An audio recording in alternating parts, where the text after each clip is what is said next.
Hi everyone.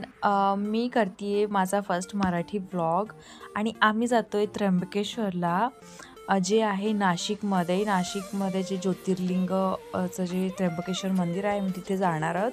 तर आम्ही निघालो आहेत कारनं आणि एका ठिकाणी आम्ही पुण्याहून निघताना थांबलो आणि थांबल्यानंतर आम्ही जस्ट काय म्हणतात थोडा 1 तासानंतर मला भूक लागली होती आणि त्यासाठी आम्ही थांबलो होतो मिसळपाव खाण्यासाठी. मिसळपाव खाल्ल्यानंतर आम्ही थोडंसं फोटोशूट करतोय, थोडंसं मस्ती करतोय. ही माझी मुलगी आहे बोलायचं नसतं आणि व्लॉगमध्ये ही माहिती मस्ती आहे का? केल्यानंतर आम्ही निघालेलो आहे त्र्यंबकेश्वरसाठी, माझे हसबंड. आणि पुण्याहून जे आहे नाशिक ऑलमोस्ट 7-8 आवर्स लाँग आहे. सो बराच वेळ लागून जातो. पुण्याची ट्रॅफिक अँड एव्हरीथिंग म्हणजे फार क्लंजी पण होते सगळं काही. तरी पण आम्ही आता मस्ती करतोय कारमध्ये, मी तिच्याशी बोलत आहे आणि त्यानंतर आम्ही निघालो. तिथून फार साऱ्या गप्पा मस्ती करत गणपती बाप्पा मोरया असं मी म्हणते आहे. आणि ही आमची फर्स्ट एव्हर ट्रिप आहे आफ्टर लाईक बिकमिंग पॅरेंट्स म्हणू शकता. माझ्या बेबीसोबत आमची फर्स्ट ट्रिप आहे.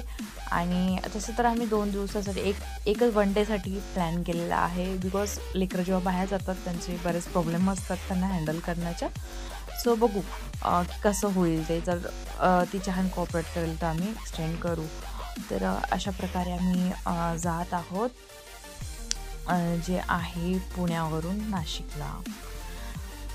सो बराच वेळ झालेला आहे, ड्रायव्हिंग चालू आहे आणि जे आहे आमचा ॲक्च्युली प्लॅन जो होता की पूजेसाठी आम्ही स्पेशली जातो आहे. आणि पुण्यामध्ये जे आहे तेवढे मंदिरं वगैरे विशेष म्हणजे मंदिरांपेक्षा सिंहगड, किल्ले वगैरे जास्त आहे. तर नाशिक एक असं सिटी आहे जिथे तुम्हाला थोडेफार किल्ले पण भेटतील, पण मंदिरं तर एवढे मोठे आणि एवढे सुंदर सुंदर मंदिरं आहेत आणि ते पण सह्याद्रीच्या कडेला असल्यामुळे फार सुंदर वाटतात. ॲक्च्युली असं आपल्याला वाटत नाही की आपण स्वर्गामध्ये फील आल्यासारख्या काही गोष्टी येतात. मग आम्ही जवळपास नाशिकला पोहोचलो रात्री 9-9:30 वाजता. आम्ही निघालो दुपारचे 3 वाजता.